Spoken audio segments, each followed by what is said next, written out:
Hi everyone!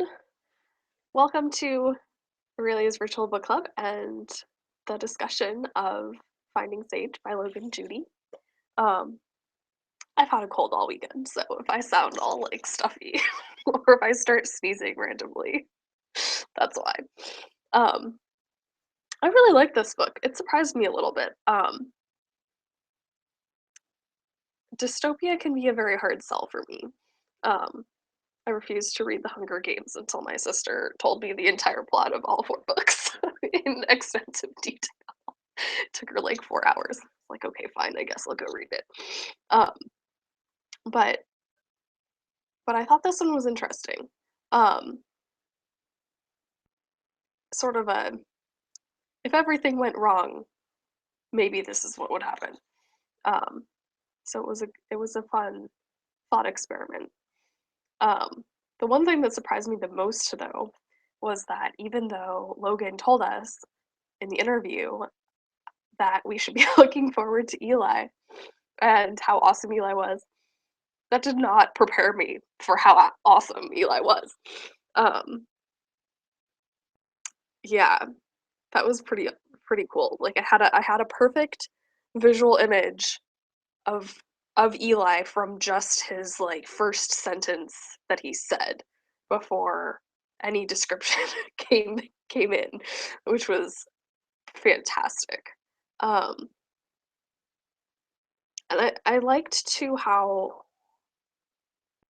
real the emotions were, like the characters, especially Silas and Alice, they have at times conflicting goals, and they dealt with that in a very real way. Like they didn't just suddenly change their mind for no apparent reason. They, worked through their issues internally, and I that's something that you don't often see because a lot of stories don't deal with that. Um, Somehow they think it's not important, but it is because otherwise it's like, wait, but you didn't like him and now you do? That doesn't make any sense. And I liked how Lily sort of brought them together um, by accident. Not really by accident, but not really on purpose either. Um, I think that's one of the awesome things about kids in real life, anyway, is that they have no sense of what's politically correct or what's socially acceptable. So they'll say things that maybe need to be said that adults aren't gonna say. Um, so I I enjoyed that part of it too. Hmm.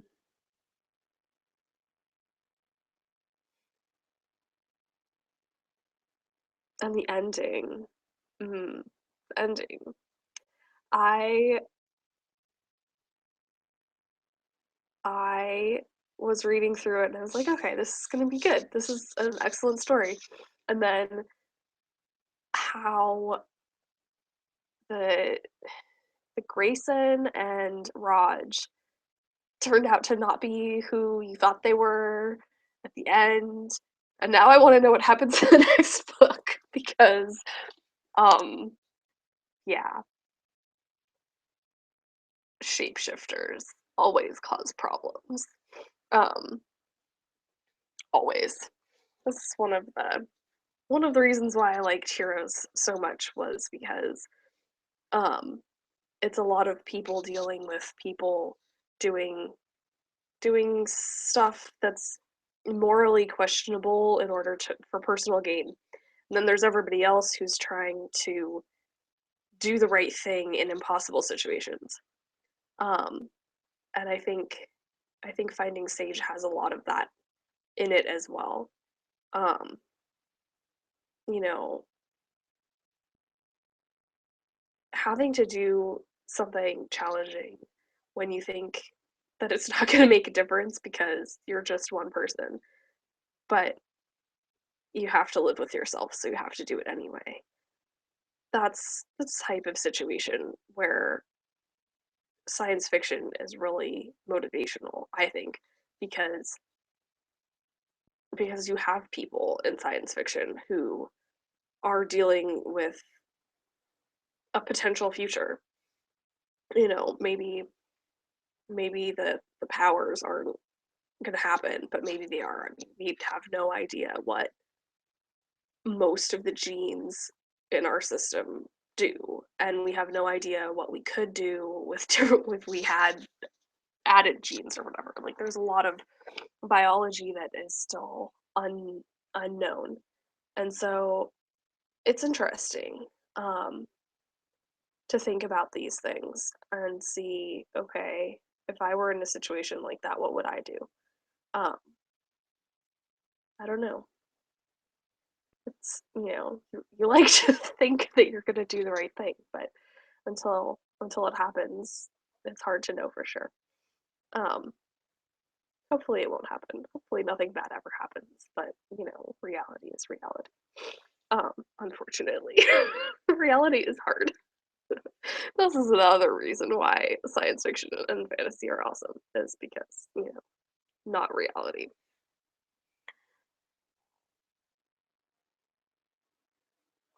Mm.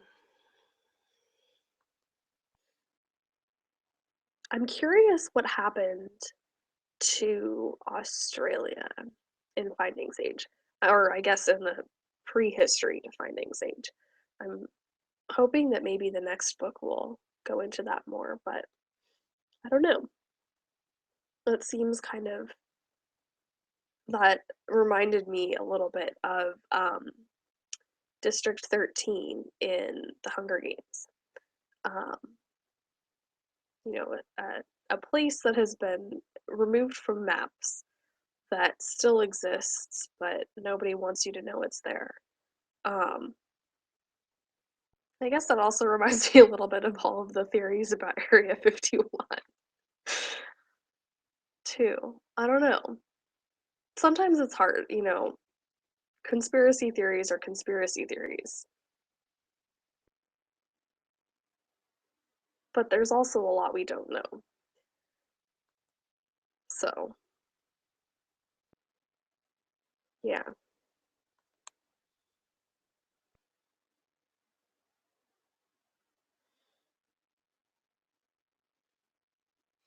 Mm, trying to think of my favorite part of the whole book. I'm not sure. There were a lot of cool moments. Um, mm,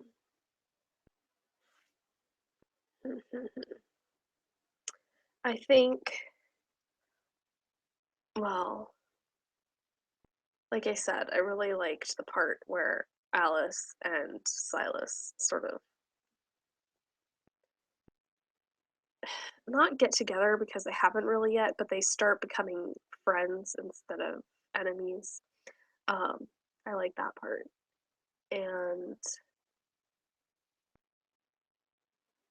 I like the part where Jax decides that he's not going to be a druggie anymore. Um, Knowing full well how difficult that choice is going to be for him because he's been an addict his whole life, basically.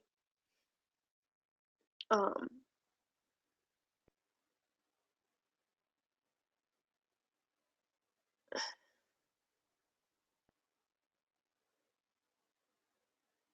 I also liked, I guess, the middle of the climax, I guess, where um, the part where Silas just shuts himself down. Um, that was not what I was expecting. I was expecting something more along the lines of what he did at the subway station. Um,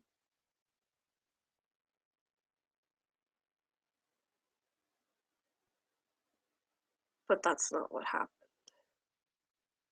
And I'm curious to find out what he learns in his like mental space where he's sort of isolated himself, and where he can only talk to Sage and nobody else.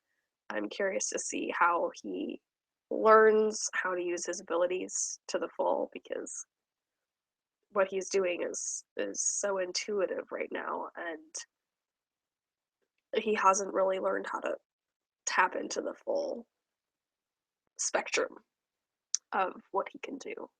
And I suspect that Sage is going to teach him a bit, but I don't know. I'm curious to find out what his full range is and how he chooses to use that. Um, that's the other part about the ending that I really liked was the how Silas talking about what happened to him and broadcasting that through the entire world, basically. Um, I like how that started essentially a mostly nonviolent rebellion. Um, I mean, there was a lot of violence instigated by the officers, the UN officers, but I think it was proportionate to the violence that happened in other nonviolent protests.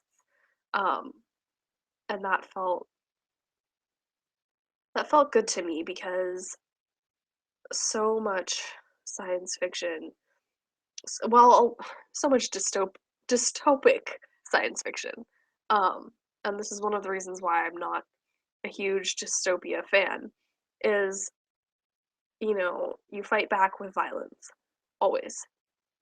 And sometimes violence is necessary, but sometimes it's more powerful to get a whole group of people to do something non-violently. And as Gandhi and Martin Luther King showed us in history. So I liked that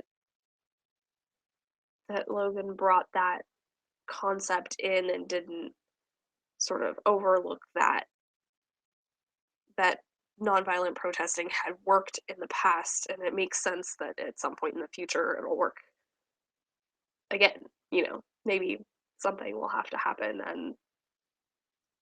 and something will have to be protested, and it'll have to be nonviolent. I don't know. Um, but it hadn't. I don't. Yeah. I'm sorry. I'm scatterbrained. I'm sick. A little bit still recovering. Um,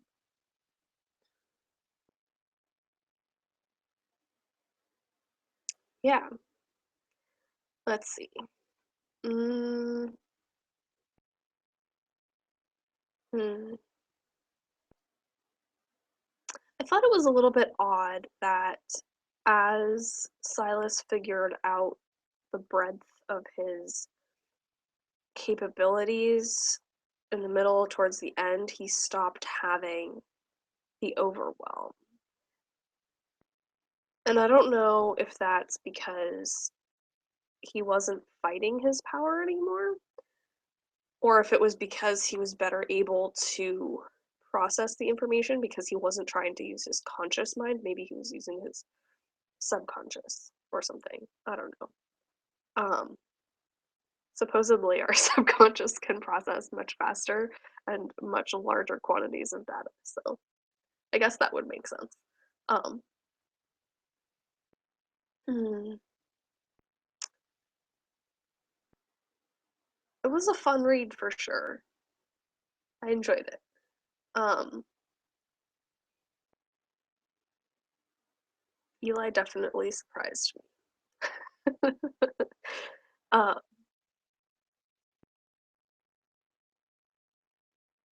and I liked that he wasn't just, the badass mentor character.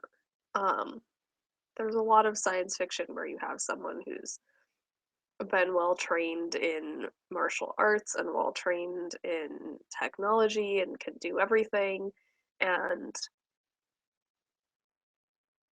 they're always 100% sure that they're doing the right thing and that everything is perfect always, and they always like have all the answers. And I liked that Eli was more vulnerable. um, I liked that he was able to be distraught over what happened with the massacre with the kids, and that affected him, and that we got to see that. I think it made him more real. Um, yeah, yeah. And I'm really curious about the shapeshifters, um, and about Sayla being, left in the prison blind. Um, yeah, I'm really curious to find out everything, everything that happens as the aftermath to this. Um, yeah, so Finding Sage was good. I will. Hmm,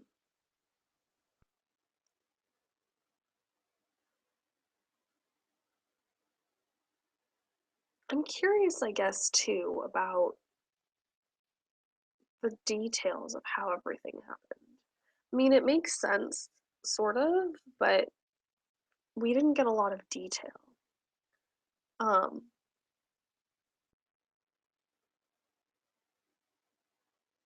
so I'm a little bit curious about, did the did the rogues become rogue through some sort of manipulation, or was it a natural evolution, or how did they get discovered? How did they um what happened to make people be afraid of them? Besides propaganda. I mean, propaganda works, but only there it's like stereotypes, there has to be something that happened that makes people believe the propaganda. Um, if if you're telling everyone someone's a horrible person, but you have no proof, or they've never done anything bad, then it's much harder to convince people they're a horrible person. Um, so similarly, I think it draws some parallels to some of the arguments back in the 1800s about races and horrible stuff like that. Um, you know, and I think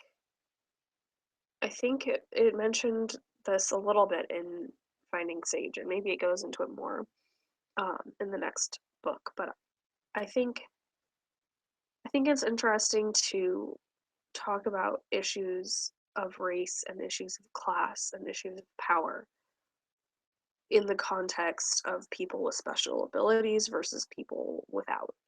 Um, and it reminds me a little bit of, you know, the issues around mental health and mental disabilities and stuff like that too. Um, just because someone perceives the world in a different way doesn't make them any less intelligent. It's just hard for them to communicate with the rest of us what exactly it is that they see. Um, and and that actually probably makes their perception very valuable for the rest of us to try and understand, because you can't learn anything if you aren't exposing yourself to things that are different, um, and people that are different from you and cultures that are different from you. This is one of the reasons why I love traveling. Um, and I liked that they got to travel around in Finding Sage. It was a little bit odd how lax the security was at the airports, but I guess if nobody is traveling unless they're already pre-screened, that maybe that makes sense. Or maybe because the whole world is under one government, maybe they're less careful.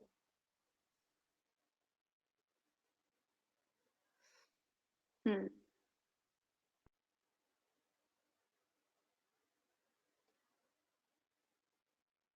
Yeah, I liked the book. I've said that like 10 times already. Sorry. Broken record.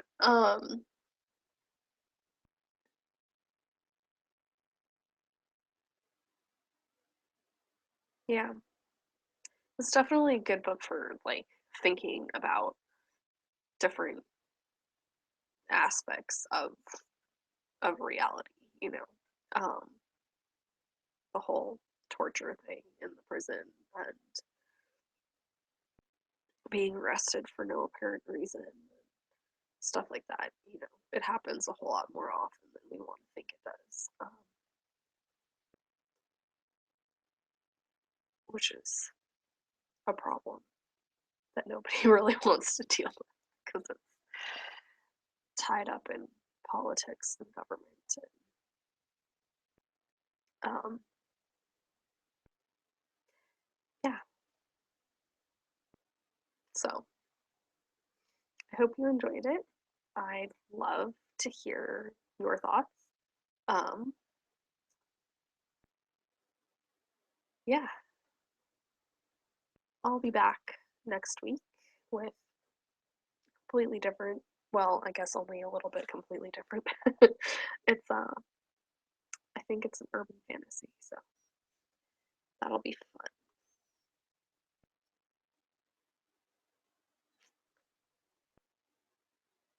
See you soon.